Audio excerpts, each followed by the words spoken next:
All right. Good morning, everyone. Hope everyone can hear me. Yes. Good morning. Great. Thank you. Well, thank you all so much for joining us, especially on short notice, and thankfully not at 11 p.m. If you saw my earlier invitation error, I appreciate your understanding, and hopefully no one shows up tonight. But my apologies for the mix-up. But we've got a lot to cover in a short amount of time, so we'll go ahead and get started. My name is Rachel Bozis. I'm the Director of Policy and Learning at the Natrona Collective Health Trust. I'm joined today by our CEO, Beth Worthen, and Jen Simon, a Strategic Communication and Health Policy Advisor. We're also fortunate to have Dr. Peter Evangelakis from REMI with us, who will be giving today's presentation. But first, I'd like to start off by sharing how this report came to be, which hopefully will provide some helpful context for what you're about to hear. When I started working with the Trust last spring, I was looking for evidence-based ways to improve the health and well-being of Natrona County residents, which is our mission.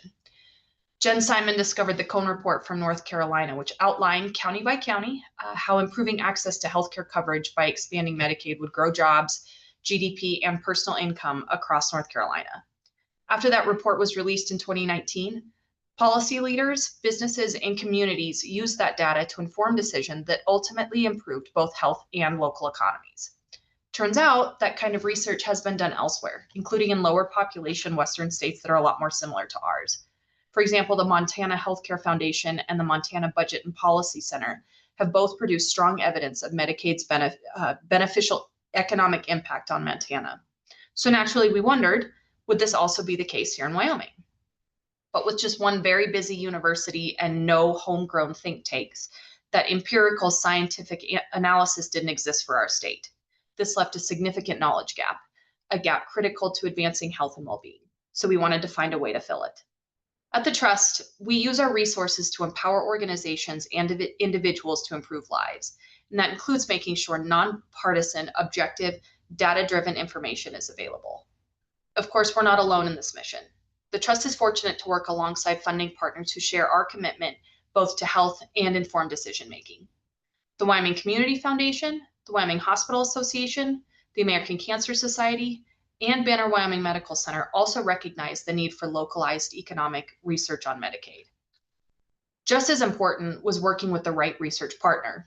REMI, or Regional Economic Models, Inc., not only conducted the analysis for the Cone Report in North Carolina, but their modeling expertise spans the country, including Ohio, Georgia, and Missouri.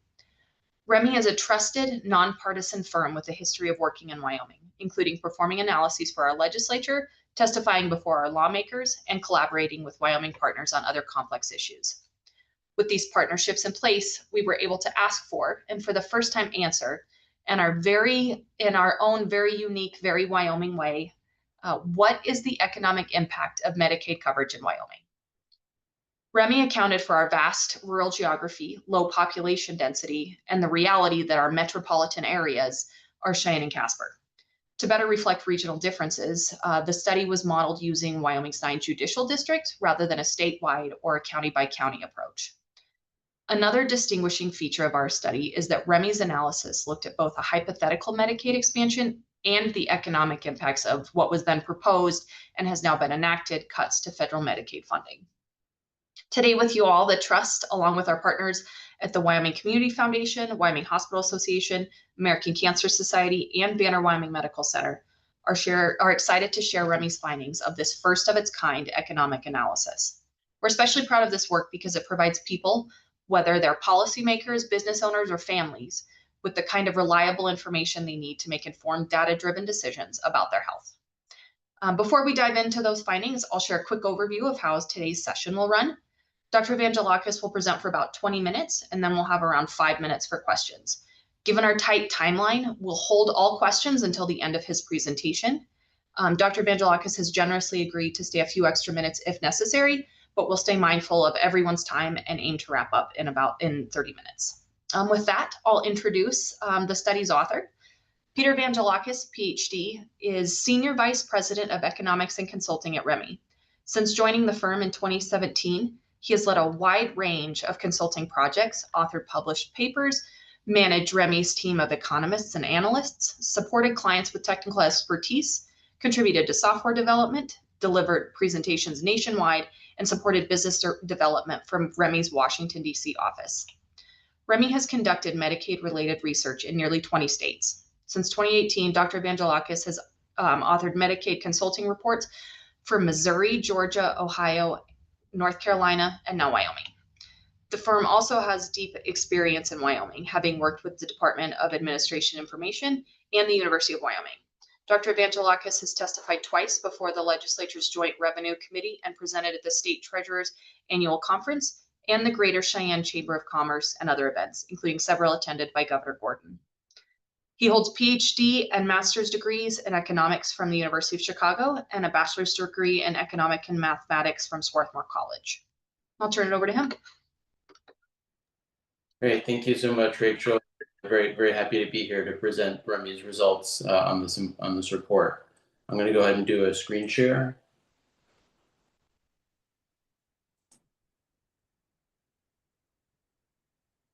Just make sure it's full screen. There we go.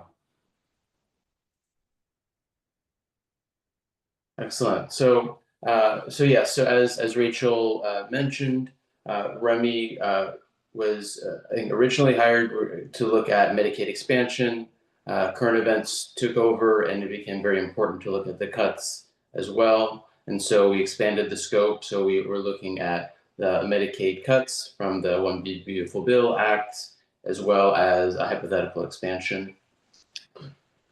So just to kind of set the context, as I'm sure everyone knows, on July 3rd, Congress passed the OBBBA, and its main features were, quite large tax cuts that were funded, by kind of net reductions in federal spending, as well as an increase in the budget deficit.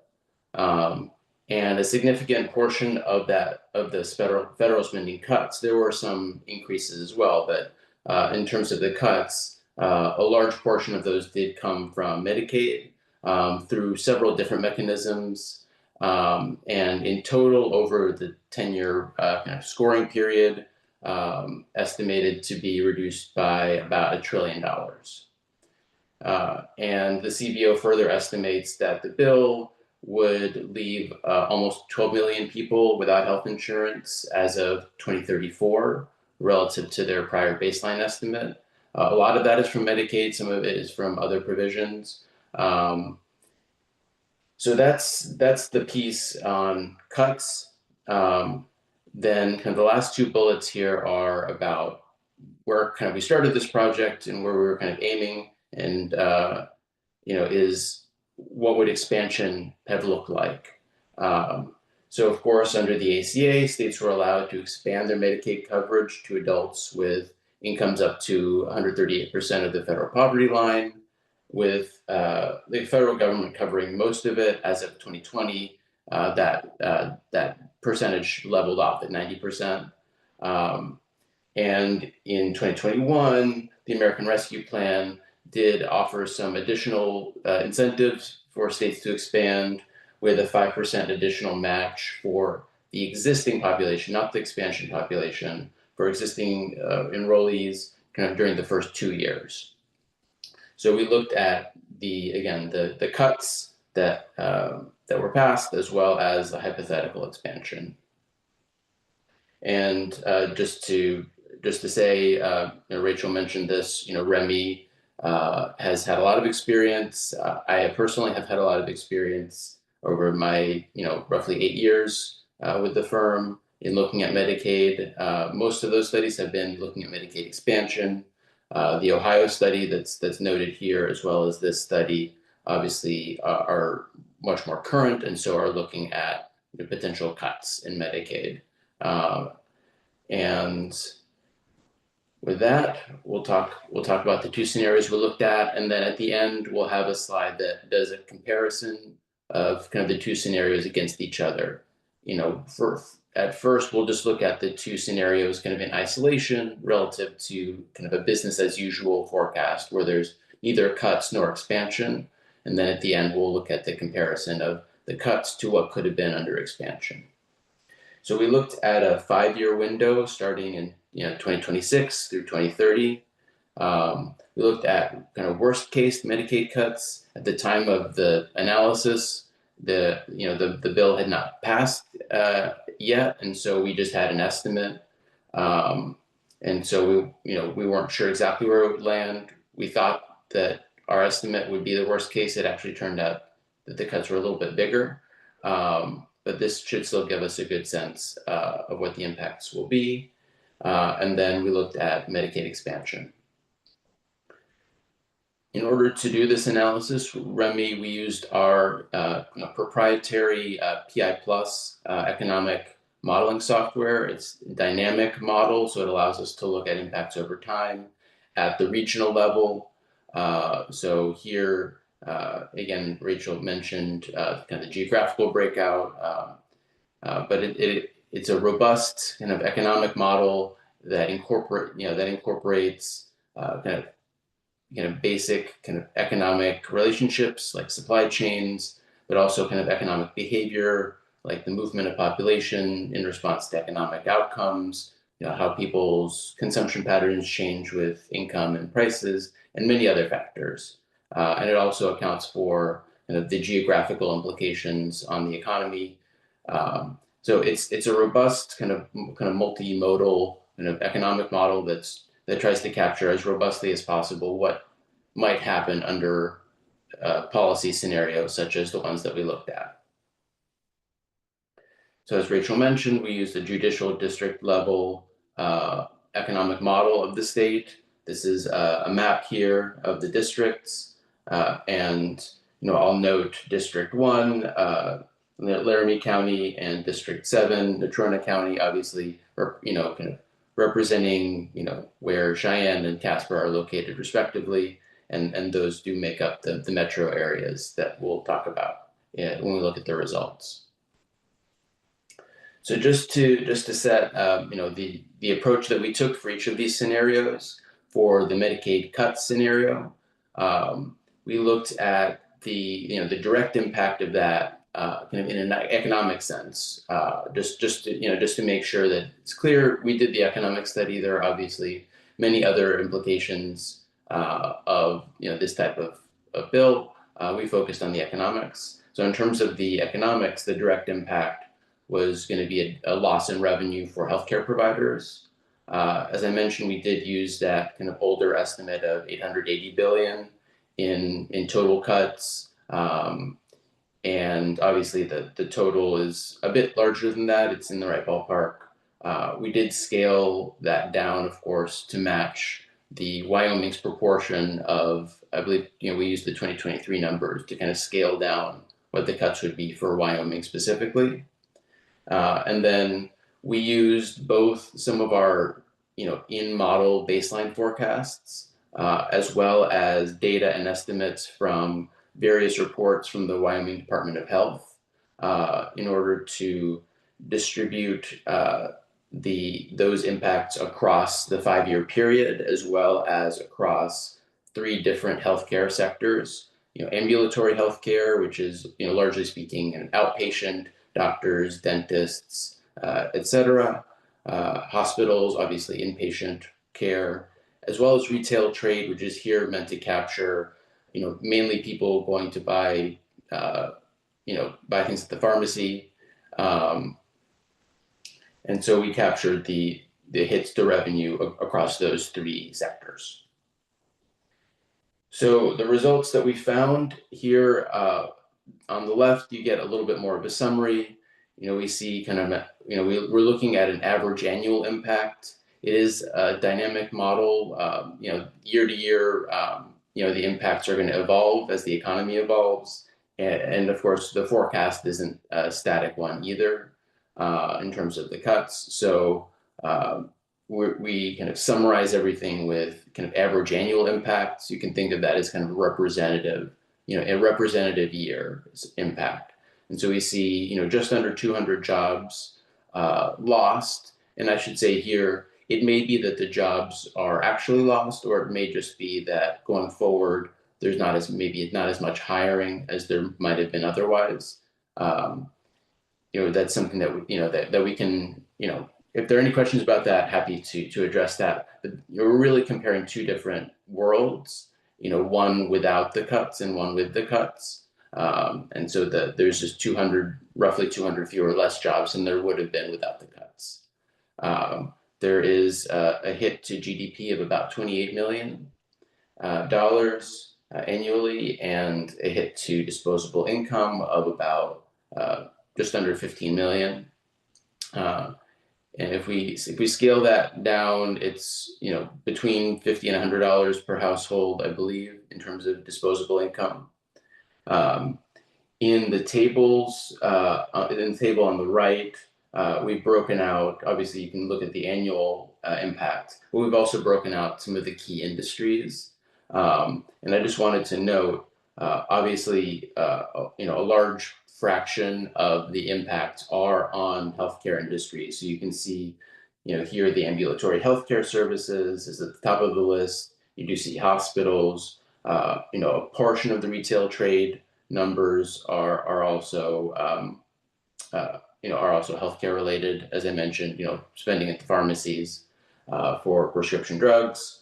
But there are kind of a wide variety here. I think a large minority, almost 50% of the impacts are outside of the healthcare sectors. So, one thing I wanted to emphasize is, the impacts here start in the healthcare sector, but they really spread throughout the entire economy in terms of, across different industries.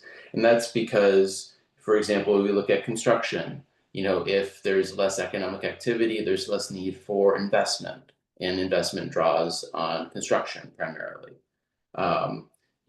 Retail trade, kind of the remainder of the retail trade impact, there's less jobs, there's less income. That means there's less spending.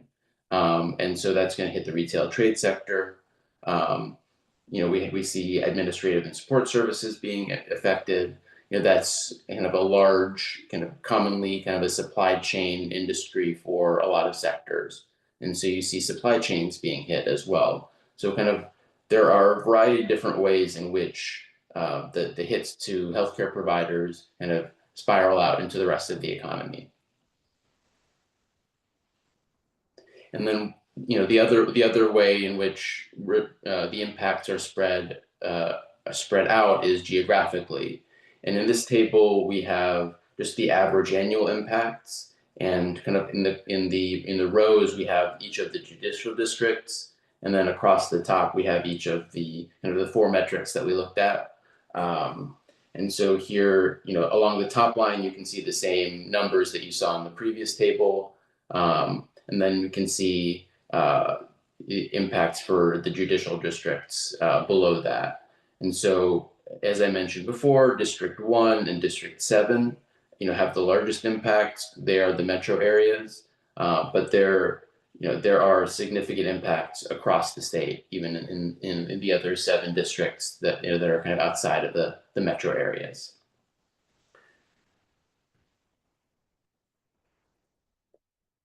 And in terms of the expansion scenario, there are some similarities. We looked at the direct impacts as being twofold here. One would be, an increase in kind of healthcare provider revenues, as opposed to the decrease that comes with the Medicaid cuts. But here we also looked at what would be the net changes in state government revenue. So again, the data that we used, we utilized a variety of Wyoming Department of Health reports, to help us understand what might be the impact of expansion, and kind of take those 2-year estimates and expand them out to 5 years. Again, the increased expenditures on healthcare, we spread across the ambulatory healthcare, hospitals, retail trade, kind of using a similar approach. And then on the state government revenue side, the first 2 years, we see a net savings for the state. There is an increased obligation, that 10% match. but the 5% kind of incentive for the existing population does swamp that. So for the first 2 years, kind of that American Rescue Plan incentive puts the state kind of in the black. And for those first 2 years, we modeled those savings as kind of a temporary property tax relief. And then in the last 3 years of the analysis, we do see just that increased obligation. The state, essentially has to find room in its budget. There is a balanced budget requirement for states, and so we do see a decrease in state government spending on other priorities in order to meet their obligations for the 10% match. And so again, we'll look at the results, same format. So here for expansion, we see kind of positive impacts, obviously. The average annual impacts on jobs, about 440 jobs, a little over $60 million in GDP at the size of the state economy, and then a little bit over 40 million in disposable income. That comes out to roughly $150, $160 per household. And again, we see impacts of kind of across industries, and I think here even we see a slight majority of the impacts happening outside of the healthcare sector. So we see, even more so spread out throughout the economy. And then if we look at, again, the same kind of format for the district level results, again, we do see the largest impacts in districts 1 and 7, Laramie and Natrona counties, with Cheyenne and Casper, but even those represent just barely over half of the job impacts, for example, and so we do see fairly widespread impacts across the state. And then just to wrap up, I wanted to offer a comparison of what the cuts look like relative to, I guess, what could have been right under Medicaid expansion. So here we've been kind of comparing, kind of the business as usual, to cuts and to an expansion. So here we're kind of capturing, the cuts relative to the expansion. And what we're seeing is kind of about a difference of about 630 jobs, almost $90 million in state GDP, and about 56 million in disposable income. And that difference there in disposable income, that's a little bit over $220 per household. And here we can see to the right, you can see kind of those average annual impacts split across, state, metro, and non-metro. Again, metro being districts 1 and 7, and then looking at the 4 key metrics here. So we do see overall, kind of a lost opportunity, given the negative impact of cuts and kind of even stronger positive impact of what an expansion could have brought. We see, kind of the extent to which there's kind of a difference between what's happened and what could have happened. So with that, I'll end my presentation. Happy to take any questions for the remainder of the time. Thank you, Peter. That was great. Beth has also just chatted a link to the full report. So that's available on our website right now. And does anyone have any questions they'd like? Peter obviously will speak to the science and methodology, and I can answer anything about the genesis of the report. Counselor Sweeney.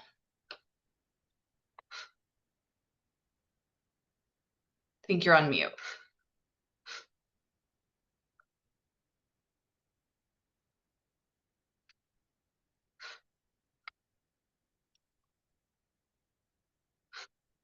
Pat, can you hear us? I can. Okay, there you are. Okay. So my question relates back to, well, in general, but table 3 on the Medicaid cuts, you indicated in 2026 minus 235 jobs. And so my question is, my understanding of the beautiful bill is Medicaid cuts actually won't kick in until after the midterms in 26, so actually impacting into 27. So how do you populate that? Yeah, that's a good question. So obviously the study was done, before the passage of the bill, so we didn't, we kind of made the assumption that the cuts would go into effect right away. Obviously, you're correct that they won't. And so what I would say for that is, I think it's reasonable in your mind to kind of shift these out, and whenever the cuts do start to come into effect, um, to kind of view those as starting at that point. So that is a good clarification. And Peter, just to pick on that and clarify further, you pointed out in the beginning that, again, you were working on some uncertainties, but the actual cuts ended up being larger than what's in the model. Is that correct? Yes, that is correct. So I would anticipate, obviously if we were to rerun this with the actual numbers, that the impacts would be, slightly more negative even than they are here.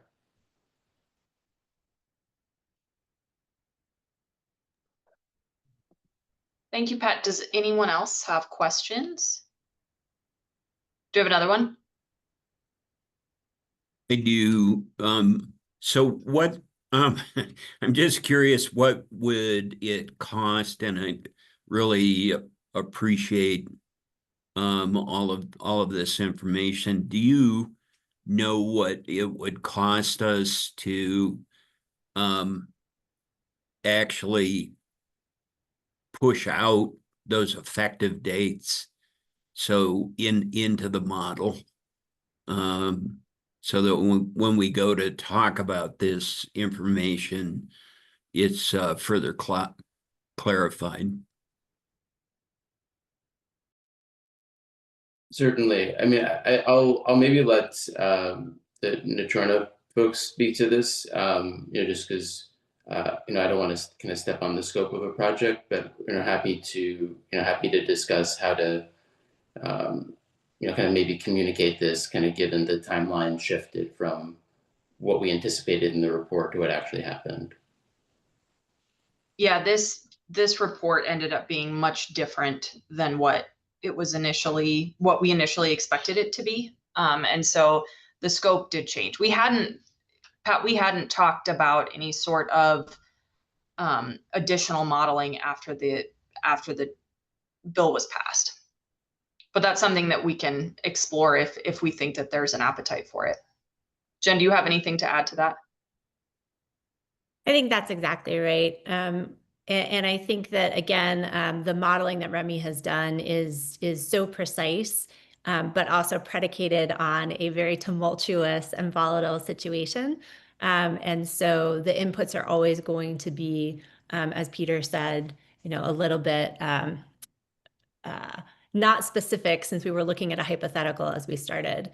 And we can explore that a little bit more offline and then follow back up.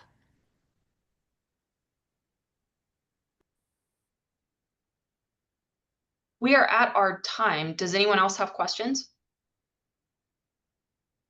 All right. Well, thank you all so much for joining us today. I think that the takeaway that the trust has from this report is that while most of us think about Medicaid as a means to healthcare, it's also a kitchen table issue, right? Like Medicaid has big impacts on our local economies. And the other takeaway is that it's important to understand that this report is not in any way prescriptive, right? We are just providing information from expert sources with Dr. Evangelakis and REMI, and what our communities, what our policymakers, what our business owners choose to do with that is great. we are providing information that will hopefully help people make the most informed decisions about their own health. Anyone have anything else to add? Well, thank you so much. Peter's slides, as well as the full report, will be on our website here in a bit, and we will also have a recording of this webinar available I assume sometime next week. So thank you all so much for your time today. It was great seeing everyone, and have a good weekend. Thank you all.